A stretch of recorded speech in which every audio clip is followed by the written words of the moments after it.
Hello friend, आज मैं बहुत ही खस्तेदार और क्रंची सा मावा गुजिया बनाने वाली हूँ। बहुत ही यम्मी और टेस्टी सा बनकर ये गुजिया तैयार हुआ था। तो चलिए हम आपको बताते हैं कि इसको हमने बनाया कैसे है। सबसे पहले हम यहाँ पे मैदा को छान लेंगे। तो ये यहाँ पे हमने एक छन्नी ले लिया है और इसमें हम मैदा को डाल देते हैं। तो ये 250 से 300 ग्राम के करीब मैदा है और इसको हम अच्छे से छान लेते हैं। यहाँ पे हमने आटे को अच्छे से छान लिया है और इस तरह से अब बीच में हम गड्ढा कर देंगे और इसमें हम मोयन डालेंगे।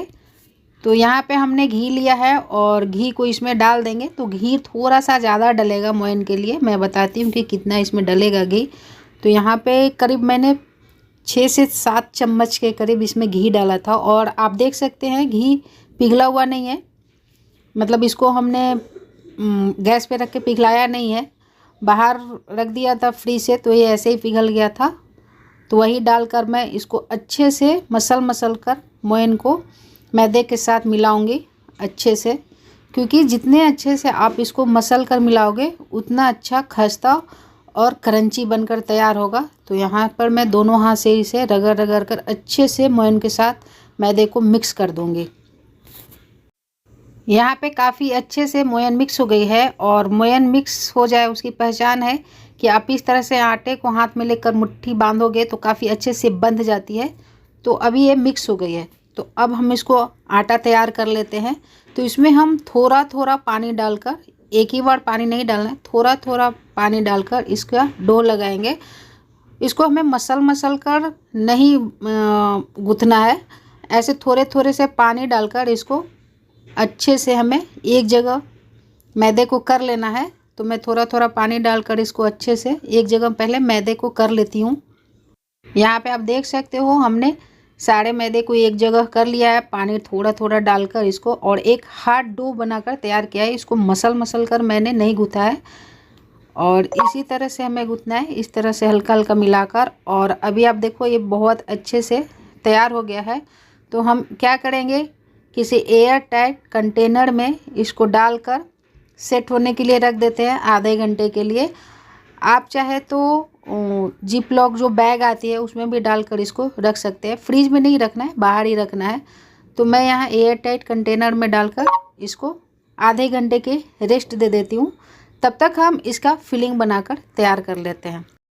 यहाँ पे हमने गैस पे कढ़ाई को चढ़ा दिया है और इसमें हमने मावा डाल रखा है। मावा को हमें पिघलाना है। तो ये हम मार्केट से मावा लेके आए थे, आप घर पे भी मावा बना सकते हैं। तो ये थोड़ी सी हार्ड है, तो इसको हमें सॉफ्ट करना है। तो गैस पे हमने कढ़ाई को चढ़ा दिया है और अभी गैस को जला देंगे और लो फ्लेम पे हमें मावा को पिघलाना है। बहुत ज़्यादा नहीं पिघलाना है, इसमें घी छोड़ने तक नहीं पिघलाना है, हल्का इसको मेल्ट करना है। तो अभी मैं आपको दिखा देती हूँ कि किस तरह से हमें इसको मेल्ट कर लेना है। और मावे को हमें लगातार चलाते रहना है ताकि तले से न चिपके। तो आप यहाँ पे देख सकते हो मावे काफ़ी सॉफ्ट सी हो गई है, ये देखो एकदम से मेल्ट हो गई है। तो अभी मैं इसको गैस से उतार लेती हूँ और चीज़ें मैं इसमें डालने के लिए तैयार कर लेती हूँ। तो यहाँ पे हमने गैस पे कढ़ाई को चढ़ा दिया है और कढ़ाई हमारी थोड़ी गर्म हो गई है। तो इसमें हम घी डाल देंगे। तो 1 चम्मच के करीब हमने इसमें घी डाला है और घी को हम मेल्ट कर लेते हैं। यहाँ पे घी अच्छे से पिघल गई है। तो अब इसमें हम ड्राई फ्रूट्स डालेंगे। तो आपको जो जो ड्राई फ्रूट्स पसंद है वो सब डालें। मैं सिर्फ इसमें बादाम और काजू डाल रही हूँ और इसको हम लाल होने तक, सुनहरा होने तक भून लेंगे। गैस का फ्लेम लो करके मैं इसको अब भूनूंगी ताकि जले न ये।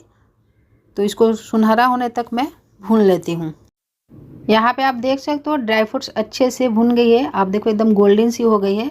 तो चलिए अब इसको हम निकाल लेते हैं और इसी कढ़ाई में हम रवा डालेंगे। यहाँ पे हमने एक छोटी कटोरी से रवा लिया है और रवा को हमने डाल दिया और रवा को भी हमें अच्छे से भून लेना है। गैस का फ्लेम यहाँ पे हमने मीडियम कर दिया है। मीडियम फ्लेम पे अब रवा को हमें गोल्डन होने तक भून लेना है और रवा को कंटिन्यू चलाते रहें, नहीं तो तले से चिपक जाएगी, जल जाएगी। तो इस तरह से इसको चलाते चलाते हमें गोल्डन होने तक भून लेना है।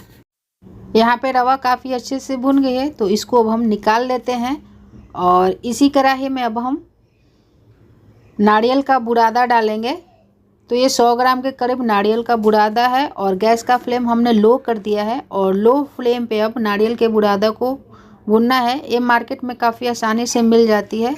तो इस तरह से चला चला कर नारियल के बुरादे को भी हमें गोल्डन होने तक भून लेना है और गैस का फ्लेम बिल्कुल ही लो कर देना है। लो फ्लेम पर ही भूनना है और इसको भी हमें गोल्डन होने तक भून लेना है। तो फ्रेंड, गैस का फ्लेम आप तेज़ बिल्कुल भी मत करना। तो आप देख सकते हो ये भी एकदम बिल्कुल गोल्डन हो गई है। मैं आपको दिखा देती हूँ कितने अच्छे से ये भूनकर तैयार हो गई है फ्रेंड। तो इसी तरह से हमें नारियल के बुरादे को भून लेना है। यहाँ पे फिलिंग के लिए सारी चीज़ तैयार हो गई है। तो यहाँ पे आप देख सकते हो रवा को हमने भूनकर थाली में रख दिया था, ये ठंडी हो गई है। अब इसी में हम मावा को डाल देते हैं। इसके साथ ही हम जो नारियल के बुरादा भुने थे उसको मिक्स कर देंगे इसमें। इसी के साथ इसमें हम ड्राई फ्रूट्स डाल देंगे। जो हमने बादाम और काजू को भून कर रखा था उसको हम क्रश कर दिए थे दरदरा और इसमें डाल दिए हैं। और फ्लेवर के लिए इसमें हम इलायची भी डाल देंगे, इलायची पाउडर अगर आपको पसंद है तो। और अब इसमें हम इसको मीठा करने के लिए चीनी डालना है। तो मैं घर पे ही चीनी को पीस ली थी और उसी को हम मिला लेंगे। तो आपको जितना मीठा पसंद है उतना आप इसमें मिलाएं। तो चीनी हमने डाल दिया है और हाथ से अब इसको काफ़ी अच्छे से हमें मिक्स कर लेना है सबको। यहाँ पे फिलिंग के लिए सारी चीज़ें मिक्स होकर रेडी हो गई है। ये देखो बिल्कुल इसी तरह से हमें फिलिंग बनाना है। तो फिलिंग अभी रेडी हो गई है। चलिए आटा को देख लेते हैं कि आटा सेट हुआ है कि नहीं।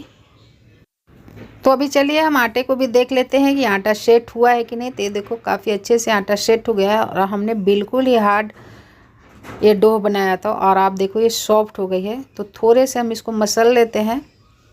अभी हाथ में एक लोई ले लेंगे। तो मैं बड़ा सा लोई ले रही हूँ क्योंकि मैं बड़ी वाली थाली को पलट कर उस पर मैं बेल रही हूँ, क्योंकि मेरे पास जो चकला है वो काफ़ी छोटा है। तो मैं इस तरह से बड़ा सा थाली ली हूँ और उसी पे मैं बेल रही हूँ। तो आप चाहे तो छोटे छोटे से लोई से पूरी जैसा बेल सकते हैं, मगर मैं इसको एक ही बार में बड़ा सा बेल रही हूँ। और बहुत मोटा भी नहीं रखना है और बहुत ज़्यादा पतला भी नहीं करना है, मीडियम हमें रखना है। तो इस तरह से हम इसको बेल कर तैयार कर लेते हैं। अभी हमने इसको बेल कर तैयार कर लिया है और अभी मैं आपको दिखा देती हूँ। तो बिल्कुल इसी तरह से रखना है। और अब हम इसको क्या करेंगे, एक गिलास या कटोरी किसी से भी इसको हम गोल गोल कट कर लेंगे। यहाँ पे हमने एक कटोरी लिया है और कटोरी को इस पे रख कर गोल गोल हम काट लेंगे और इसी तरह से हम सारे पूरी जैसा तैयार कर लेते हैं। यहाँ पे हमने काट कर तैयार कर लिया है और अब इसमें हम फिलिंग डालेंगे। तो फिलिंग हम बीच में डालेंगे। तो यहाँ पे हमने 1 चम्मच भर कर फिलिंग डाला है। फिलिंग को साइड में नहीं आनी चाहिए, बीच में ही रहना चाहिए। और इस तरह से हम पानी को चारों तरफ जो पूरी है उसको लगा देंगे ताकि ये काफ़ी अच्छे से चिपक जाए। तो चारों तरफ हमने पानी को अच्छे से लगा दिया है और अब इसको हम इस तरह से चिपका लेंगे। ये देखो इस तरह से हमें अच्छे से प्रेस कर कर इसको चिपका देना है ताकि साइड खुली नहीं रहे। अगर इसकी साइड खुली रहेगी तो जब हम इसको तलेंगे तो सारा फिलिंग बाहर आ जाएगा। तो इस तरह से काफ़ी अच्छे से हमें इसको चिपका लेना है। तो काफ़ी अच्छे से साइड चिपक गई है। अब इसमें हम डिज़ाइन दे देते हैं। तो यहाँ पे हमने फोक ले लिया है और फोक से हम इसको अब डिज़ाइन देंगे। तो इस तरह से दबा दबा कर हम फोक से डिज़ाइन दे देते हैं। अगर आपके पास गुजिया मेकर है तो आप गुजिया मेकर में बना लो और नहीं तो हाथ से भी गुजिया गूँथा जाता है। तो मैं दोनों साइड इसमें डिज़ाइन बना देती हूँ, अच्छा लगेगा। तो इस तरह से मैं दोनों साइड इसमें डिज़ाइन बनाकर तैयार कर लेती हूँ। यहाँ पे एक गुजिया को हमने भरकर तैयार कर लिया है और इसी तरह से दूसरे गुजिया को भी मैं तैयार कर लेती हूँ। अगर आपको लगे कि थोड़े से मोटा है तो इस तरह से बेलन चलाकर इसको थोड़ा सा पतला कर लेना, ज़्यादा पतला नहीं करना। और फिर से इसमें हम बीच में स्टफिंग डालेंगे। स्टफिंग बहुत ज़्यादा नहीं भरना है वरना फट जाएगी। और 1 बड़े चम्मच के करीब स्टफिंग डालेंगे। चारों साइड पानी लगाएंगे और इस तरह से दबा कर इसको प्रेस करके हम इसको बंद कर देंगे। काफ़ी अच्छे से इसको दबाना है ताकि ये खुले ना तलते वक्त। और अब मैं इसको हाथ से बता रही हूँ कि आप किस तरह से गुजिया का शेप दे सकते हो। तो इस तरह से साइड में हम फोल्ड करते जाएंगे और गुजिया बनकर तैयार हो जाएगी शेप।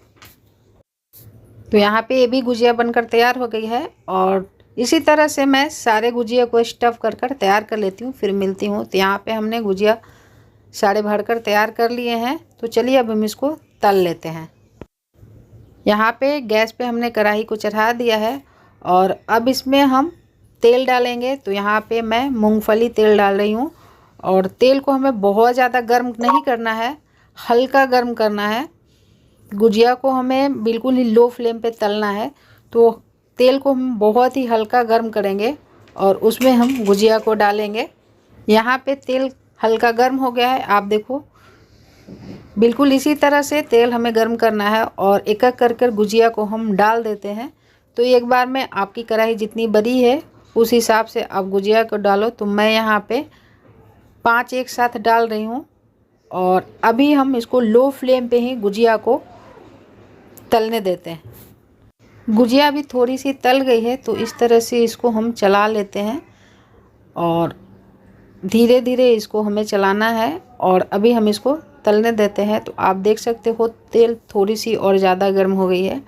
गैस का फ्लेम हमने लो ही रखा है, लो फ्लेम पे ही हम गुजिया को तल रहे हैं और इसको हमें अलट पलट कर एकदम सुनहरा होने तक गुजिया को तल लेना है।